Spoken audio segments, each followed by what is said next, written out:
Students, this is a video on the respiratory system of fish and man. We'll first talk about the respiratory system of fish. You all know in fish the organs of respiration are gills. Fish respires through the gills. So let's make a fish.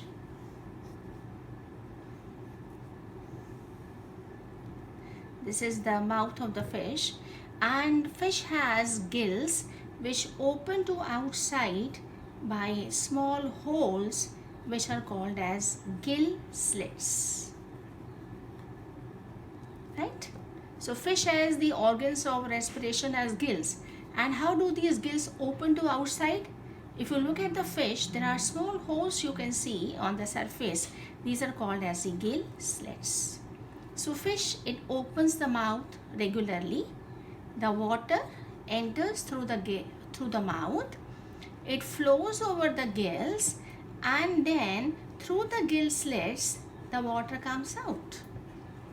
So the fish is regularly opening its mouth, not in order to drink water, but the water, it enters through the mouth, it flows over the gills in the body, and then the water comes out through the gill slits.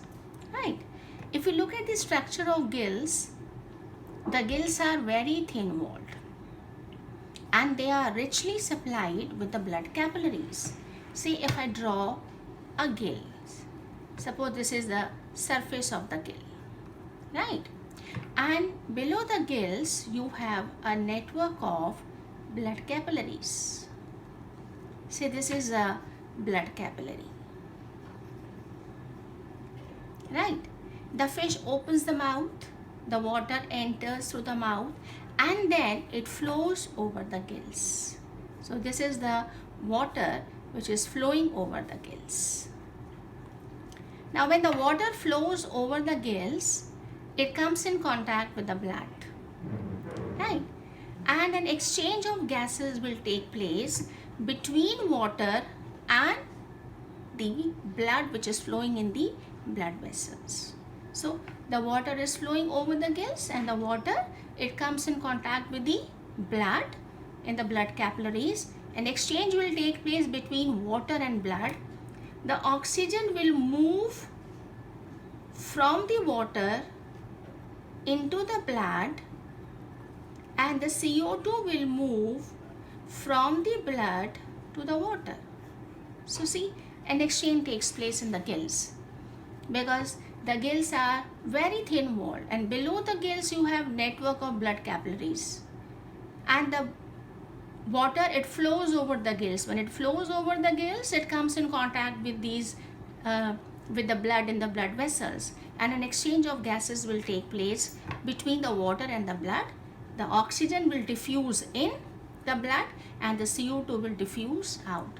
So यहाँ से water चलता जाएगा और oxygen देता जाएगा और CO2 लेता जाएगा, and when it leaves the gills through gill slits, this water has carbon dioxide.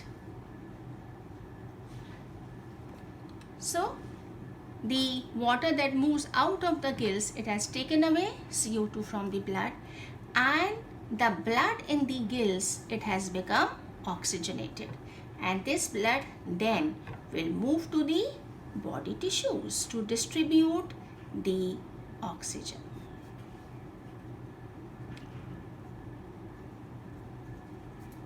This is how the fish is respiring.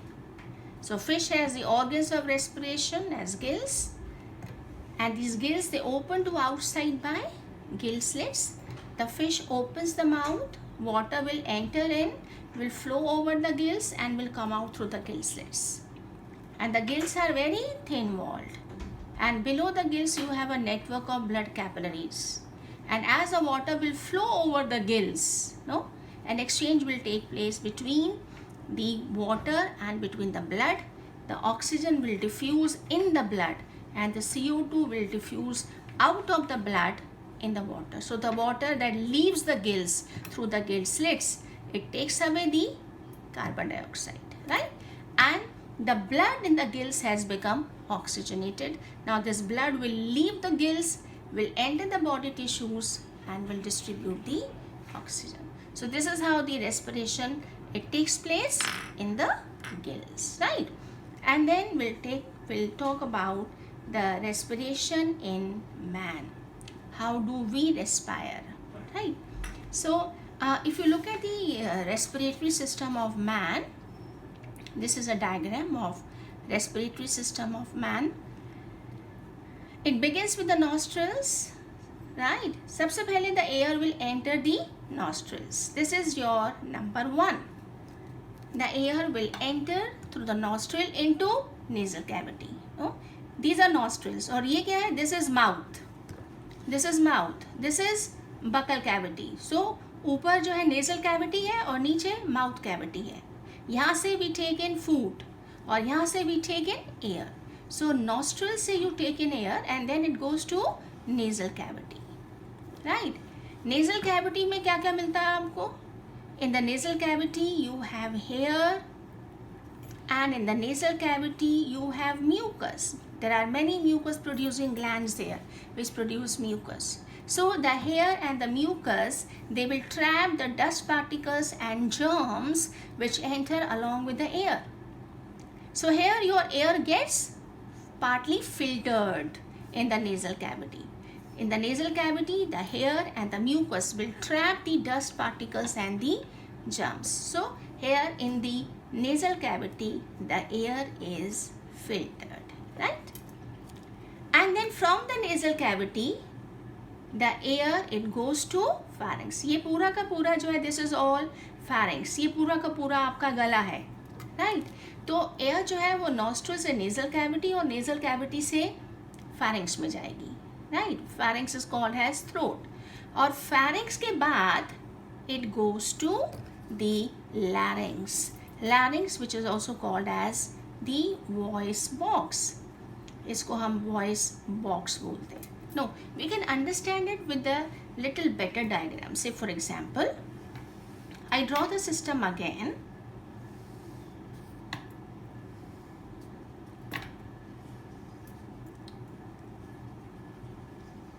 So what I have drawn right now is, this is nostril, this is nasal cavity, this is your pharynx, right? And this is your mouth, this is your buccal cavity, and this is the esophagus or food pipe. This is the trachea or the windpipe. The food pipe is behind the windpipe, and this is larynx, right? So the air it goes from nostril to nasal cavity to pharynx to larynx. This is the passage of the air. So the larynx, if you look at this diagram, this only shows the respiratory passage. Here I have shown you a little more detail of the system. So this is larynx. Larynx is also called as voice box. This is my voice box, and the larynx is made up of cartilage. See, there are many pieces of cartilages which make the larynx. This is my larynx, you know. This is larynx. If I draw, this structure is my larynx. This is also called as the voice box. It has cartilages. Why it is called voice box? Because it houses vocal cords. And when these vocal cords, they vibrate, they help you to produce sound. So the air will move from nostril to nasal cavity, then it will move through the pharynx, that is the throat, and then from pharynx it goes to the larynx, which is called as the voice box, right? And the voice box is made up of cartilages, and it houses the vocal cords that produce sound. Now this is the larynx, and this opening of the larynx, this structure is larynx, and the opening of the larynx is guarded by a flap. Here I have drawn a flap. This flap is called epiglottis. This is my larynx. This is my opening of the larynx. From pharynx, it opens into the larynx. And the opening of the larynx is guarded by a flap. This is called as epiglottis. Now, what is the function of this epiglottis is, if you look at the passage of food, it goes from mouth to buccal cavity to pharynx to your esophagus. This is the passage of the food. So air, and the passage of air is nostril to nasal cavity to pharynx and then to larynx. So while you swallow the food from buccal cavity through pharynx to the food pipe, the food should not go to the food should not go from pharynx while swallowing. It should not go to the larynx. So at the time when you swallow the food, this epiglottis will cover and close this opening of the larynx to prevent the food particles to enter into the larynx or the voice box. So the two things are crossing each other, no? Nostril to nasal cavity and then nasal cavity to pharynx, air आएगी और pharynx से यहाँ जाएगी. Pharynx is a passage for food also. So when you take in food from mouth through buccal cavity, from pharynx you swallow. Pharynx is the common passage. So when the food, it is being swallowed, the food should go to the food pipe and not to the air passage. So at that time, this epiglottis is going to cover this opening of the larynx so that the food should not go from pharynx to the larynx and it should go to the food pipe. So this is the function of the epiglottis, right? And if the food particles, they enter your air passage, then you have reflex cuff to throw those air particles out.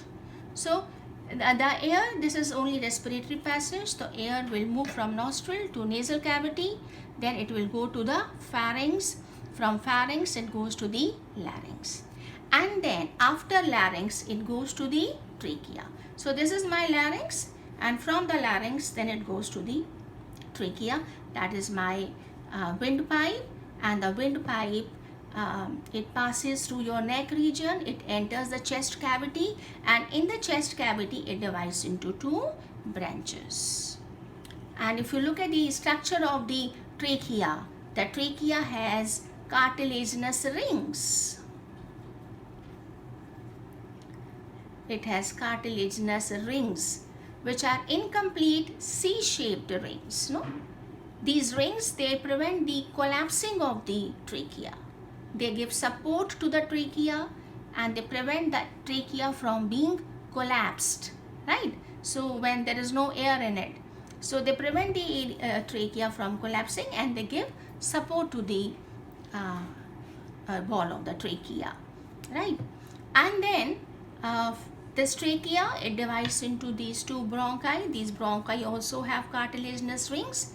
These are tracheal rings, these are bronchial rings, and these rings are made up of cartilage and they support and they prevent the collapsing of the air passage.